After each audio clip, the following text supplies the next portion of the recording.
Hey, hi, hello friends. Today I'm here with my November wrap-up. I wish could be farther away, but I don't have autofocus on this camera, so I can only focus as far as I can reach. That's why we're close to my face. Anyway, in November I had a pretty good reading month. I only read 9 books, but I say only. 9 books is a great number. I just have been reading a lot more most months this year, but I read some chunky books and I read a bunch of fantasy. The first book that I finished in November was actually the reason the month started out so slow for me, because it took me like the first 8 days of the month to finish this one. And that is The Eye of the World by Robert Jordan. This is the first book in like a 14 book series. Some people will roll their eyes at me because I'm reading this somewhat because of the hype of the show. I always knew I wanted to read the series. Like, I've known about the series for many years, but it was the hype of the TV show, like the adaptation, I guess, coming out, that got me to finally buckle down and start reading it. Some gatekeepers like to make fun of people for doing that, but really, in the end, the goal is to get more people to read the books, right? That's what we as big readers love to do, is to get people to read the books. Whatever, I'm not here for the hate. I'm very excited to get into this series. Sometimes it takes, exciting adaptation news to finally push you to start reading something that you've been meaning to read for a long time. I always was like, this is 14, 15 book series. I have my whole life for that, right? But I got so excited because of the adaptation and everything, and people were talking about it. We follow a group of characters from this place in this fantasy world called the Two Rivers. It's this very old area, very remote. An Aes Sedai named Moraine and her warder Lan, who Aes Sedai are kind of like the wizards of this world. They can wield the one true power, and they're all women. Because if men wield this power, they go mad, and they show up at the Two Rivers looking for somebody who could possibly be the Dragon Reborn, which is this prophesized individual who's around the age of these 5 characters that live in the Two Rivers, and has been prophesized to be able to wield the great power and either save the world or end it. So Moraine's life mission has been to find the Dragon Reborn, and so she shows up at the Two Rivers and she meets all of these young people who she thinks one of them is going to be the Dragon Reborn. We have Rand. I was going to call him Rat. We have Rand al'Thor. We have Matt Coffin? Perrin, Ibarra, Egwene, I can't remember his names. Egwene and Nynaeve. And I can't remember all their last names. I did pretty well, I think. And so it's kind of like this classic adventure running away from the bad guy. The whole book is them on the run. They're on the run from these beasts called the Trollocs, which are hunting them down. They're on the run from the Trollocs the whole book. And they're just like, they get to one town, and something finds them, something happens, or the Trollocs get there, and they run, and they get split up, and then they get back together. It's chaotic. It's just like the same thing the whole book, and it's very tropey, the chosen one, but it's still so fun. And there's something about Robert Jordan's writing. He's very descriptive and long-winded, yes, but there's something about some of his passages that are just so magical, and the imagery is fantastic. So I did really enjoy this. I gave it 4 stars. I am excited to continue on with the series, and I can't make any promises that I'll read the whole thing, but I'm definitely going to keep going. I'd like to read the whole thing, I just don't know where it goes from here. I personally love humongous series. It's so exciting. I don't necessarily I haven't gotten into a ton of them yet in my life, but I love the idea of huge series and big long stories and tons of characters, like the Song of Ice and Fire, and I love that stuff, so I'm excited to get into it. The next thing I read in November, I don't have a copy of, but I listened to the audiobook for Life in the City of Dirty Water by Clayton Thomas Mueller. This is a nonfiction memoir. Clayton Thomas Mueller is kind of talking about growing up Indigenous in Canada, living in poverty and intergenerational trauma and sexual abuse, and environmentalism. A lot of his memoir is focusing on his environmentalism and Indigenous activism for the environment. I've read a few Indigenous memoirs, and they tend to be a lot more personal, whereas his, while it was very personal, it was also had these environmental elements tied in, and I really enjoyed that, and it was written very well. It wasn't super long. I would highly recommend. I tend to not rate memoirs too much and nonfiction unless I'm just like, I have to give this 5 stars because I think it deserves that rating on Goodreads. And this one I did give 5 stars on Goodreads. He has a very interesting story. Like it was unique because of these other elements. I would highly recommend. Next thing I read, another audiobook, Passing by Nella Larson.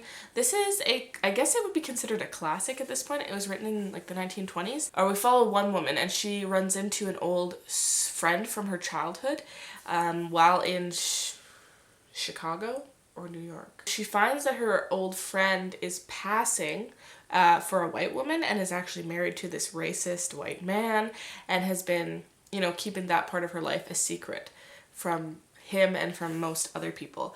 And so it's a very short little novella, but it really packs a punch. And the writing is just timeless. Obviously it has a little, I mean, it's 100 years old, right? It sounds a little bit old. For the most part, the writing was fantastic and you wouldn't even notice a lot of things that it was like written 100 years ago. Highly recommend it. There's, I believe, an adaptation that came out on Netflix recently. I want to watch that. I gave it 4 stars. Then I had a reread, my only reread for the month, The Blood of Olympus by Rick Riordan. I have been rereading his Greek books all year. I reread all of Percy Jackson and then I was rereading The Heroes of Olympus. So this was, I finally finished that. I'm going to continue on with Rick Riordan in January reading The Hidden Oracle, which will be a reread for me, but the rest of that series I haven't read yet, so I'm very excited. I love this. I mean, obviously it's a great... I do think this series could have been more, like the finale could have been more epic because in a way this was, I guess it was like the final book in this series, but it was almost like a wrap-up of the Percy Jackson storyline as well, so it was almost like a wrap-up of 10 books, right? And it just, I had written this in my review on Goodreads from when I read this many years ago when I was a teenager, that it could have been a little, it could have hit a little harder. It could have been a little bit, like it almost felt a little anticlimactic because, you know, everything was wrapped up so quickly in the end. But I still really love it. I still give it 5 stars. I've really enjoyed rereading the series this year. I love the Percy Jackson series a bit more than this series. But it was just such a fun time. Yeah, there is a lot of nostalgia because I did read I read like Percy Jackson when I was around that age, like 11, 12, 13, and then this series when it came out. So there is some nostalgia, but still I think it does hold up.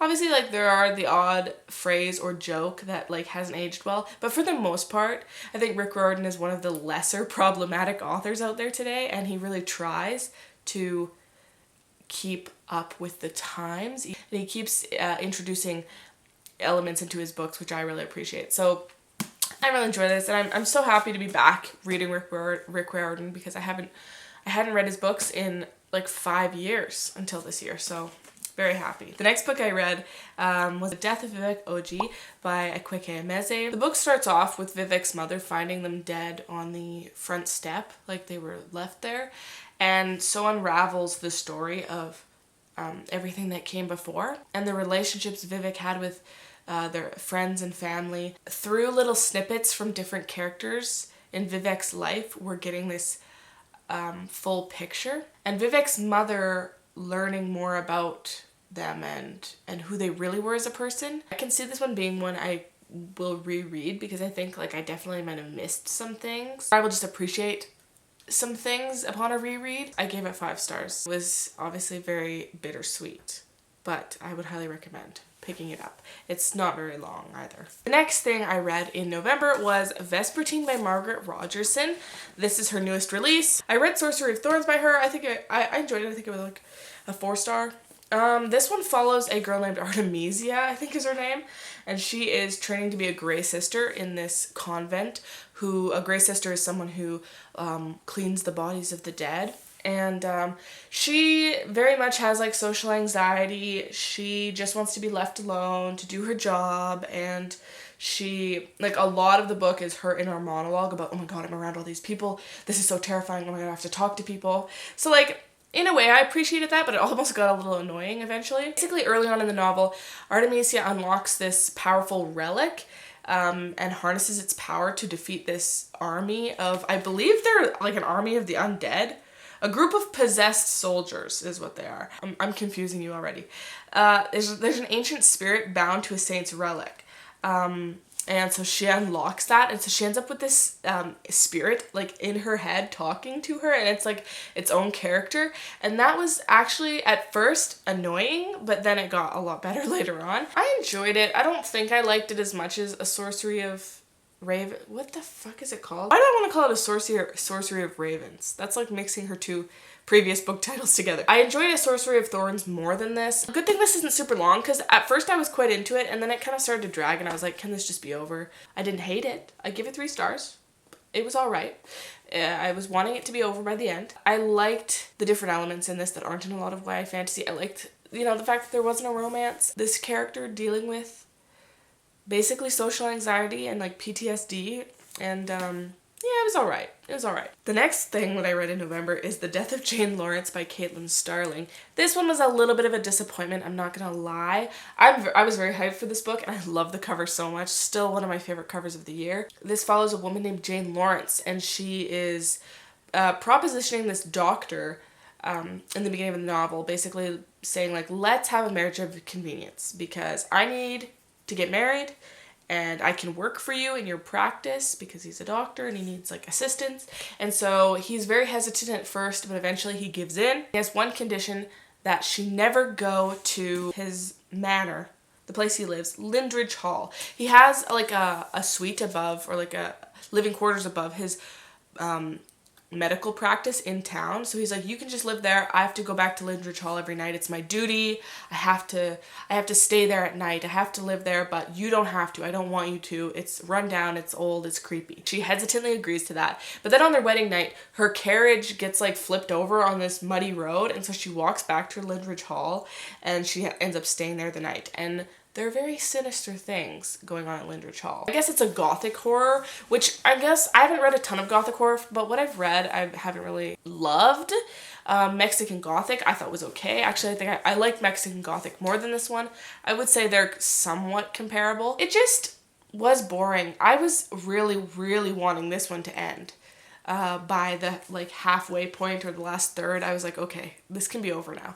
I didn't find it scary really or spooky. Like there are some light horror elements, but it wasn't super horror. Like there are a lot of other ways I think the author could have went, which would have maybe been more interesting or horrific or exciting, but I wasn't writing the novel. So I am intrigued to read more by Caitlin Starling. I do have The Luminous Dead by them, but I don't know. I gave this one 2.5 stars.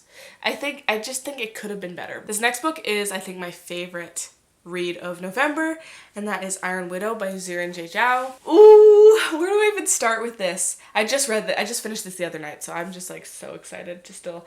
So actually, Zirin J. Zhao actually has a YouTube channel, and I would highly suggest going and finding it. They do like a lot of commentary on Chinese media, I guess. Like their first video that really blew up was them talking about the 2020 Mulan live action remake, and then they talked about the Mulan Disney movie, and they have a video on there as well about their publishing journey. And I did not know about their YouTube channel before I read this. Zirin's videos are so good. Like they just have a way with words. They must have a script, and like the production is great, and such a joy to watch. But this book, back to the book. The book is a young adult sci-fi. I know I'm pronouncing things wrong with this because I didn't have the audiobook. Zetian, and they are an 18-year-old girl living in this village, and in this world there are these things called the Hunduns, which are like trying to take over, and they're basically like an alien. So they have these chrysalises, I think, which are like big mechas for battle. Young men go and become iron warriors, and they run these chrysalises. They have this kind of power, like this mental power called the chi, and so they use young women as concubines to harness that power, and they almost always die, these young women. And so Zetian signs up because she wants to avenge her sister who was murdered by one of these young men. She signs up to go and murder him, and she ends up finding out that she has very high chi rating. So she ends up deemed an Iron Widow, who is a very powerful, much feared young woman who's able to actually sacrifice boys to power up the chrysalises instead of being the other way around. And so she ends up teamed up with this young convict prisoner who is one of the most powerful running these chrysalises, and so they have to work together. And there's actually a polyamorous relationship. Since it's YA, it's like very, very tinily sprinkled in. Like there's only a couple of scenes. The very last couple chapters of this, I was like, oh my gosh, this could go. I already was like, this is probably gonna be 5 stars, but I was like, this could go one of two ways. It could be a 5-star new favorite. I'm like waiting eagerly for the next book because I think it's gonna be a series or a duology, or it could be like, but oh my gosh, she pulled out all the stops. The epilogue blew my mind. Blew my mind. This may seem dramatic, but I am obsessed. 5 out of 5 freaking stars. I love this so much. I'm so excited for the sequel. This book was like what I really wanted Gear Breakers by Zoe Hanamakuta to be, which was another young adult debut novel that came out earlier this year that was a sci-fi which had mechas in it. That one was very character driven. It was more so focusing on this like romance between these two characters, and there wasn't a ton of action, whereas this was everything I wanted and more. Fantastic. I can't rave about it enough. It's definitely made its way onto my favorite books of the year list. The final book I read in November was The Maidens by Alex Michaelides. This was kind of me giving him a second chance because I didn't really love The Silent Patient, although I didn't hate it, but it was like, eh. But I've been hearing a lot of mixed things about this, so I was intrigued. It was a fast read. I did kind of gobble it up quite quickly in like a day or two. And we're following another therapist. Apparently Alex Michaelides loves to write about therapists. And her name is Mariana, and she's a group therapist. She's a guardian of her niece, Zoe, who attends like Cambridge University. And so Mariana goes to Cambridge when one of Zoe's friends is murdered, and Mariana just takes it upon herself to start investigating the murder and trying to figure out who the killer is. All on her own. She is very suspicious, and also Zoe is very suspicious of this professor, Edward Fosca, who's an American. He is a Greek tragedy professor, and he's got this group of students, young female students, who he calls the Maidens, and he kind of has taken them under his wing and like, you know, gives them special presentations and teachings and stuff. It's very weird. And so Mariana's like, it's him. He's the murderer. So she's like investigating. She's interviewing students. She's interviewing employees and trying to figure out what's going on with Edward Fosca and the Maidens. And did he actually kill Tara, who was Zoe's friend? Did he kill her? And then more stuff happens, and like I enjoyed it. I gave it 3 stars. My camera cut off. I have like 1 minute left of talking. Thank you, camera. It was a quick read. I wanted to get to the end and see what happened, but like, is this Alex Michaelides' take on what like writing a woman? Because this woman Mariana must have been the absolute catch of the town, because I swear every single male character in this book was chasing after her and like kissing her and wanting to date her and wanting to marry her. There's like 4 different men propositioning her at the same time and like kissing her unexpectedly without permission. I was like, oh my god. I just rolled my eyes so many times. I didn't guess the twist, so that's good. I don't know. That is the end. Let me know if you've read any of these books and what you think of them, or what your favorite read was from November. We can chat in the comments. I hope you have a prosperous reading month in December, and I will be back soon with another video. Thank you for watching. Bye-bye.